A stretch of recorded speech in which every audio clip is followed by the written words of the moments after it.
On the evening of September 11th, 2025, as law enforcement continued their investigation, Tyler James Robinson went to the Washington County Sheriff's Office with his parents and a family friend to turn himself in. Robinson's mother stated that the following to police. On September 11th, 2025, the day after the shooting, Robinson's mother saw the photo of the shooter in the news and thought the shooter looked like her son. Robinson's mother called her son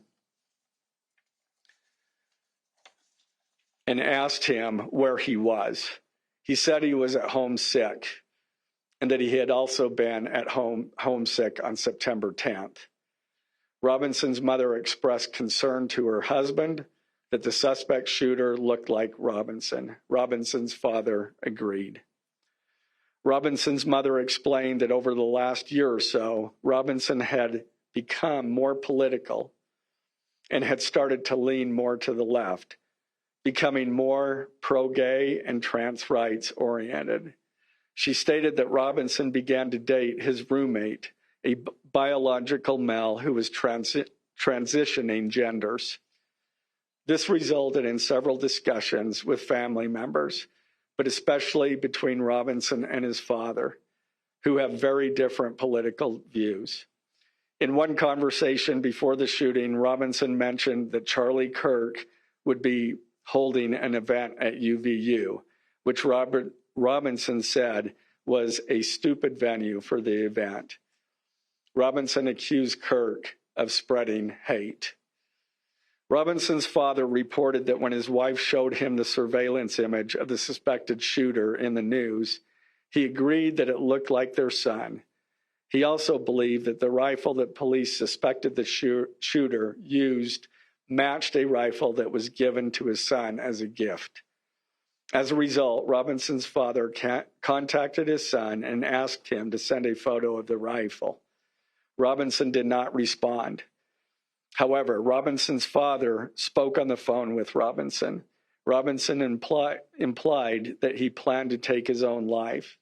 Robinson's parents were able to convince him to meet at their home.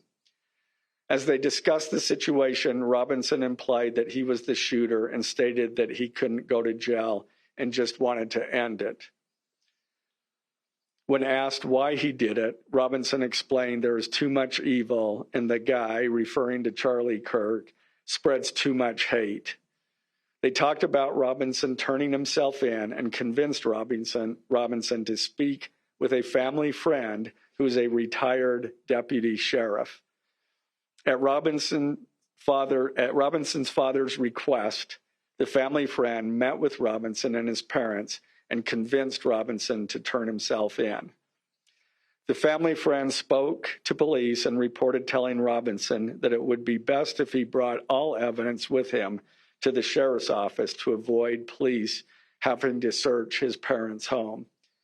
The friend also asked Robinson if he had any clothes that were related to what he did. Robinson replied that he had disposed of the clothes in different areas. The roommate. Police interviewed Robinson's roommate, a biological male who was involved in a romantic relationship with Robinson. The roommate told police that the roommate received messages from Robinson about the shooting, and he did provide those messages to police. On September 10th, 2025, the roommate received a text message from Robinson which said, "Drop what you're doing. Look under my keyboard." The roommate looked under the keyboard and found a note that stated, quote, "I had the opportunity to take out Charlie Kirk, and I'm going to take it." Police found a photograph of this note. What struck you in this briefing?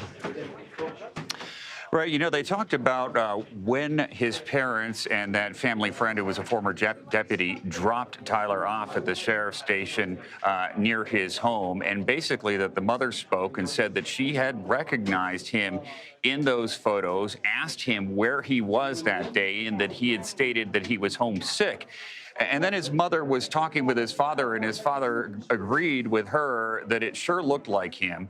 And the description of the gun, he said to authorities, matched a gun that he had been given, or that Robinson had been given as a gift. Now, this apparently, according to what was just told to us here, was his grandfather's gun. So it was very, very familiar at that point to the family and others. And they found those 3 rounds inside the gun. They were inscribed. Now, when they went to his home, they also found bullets that were inscribed as well.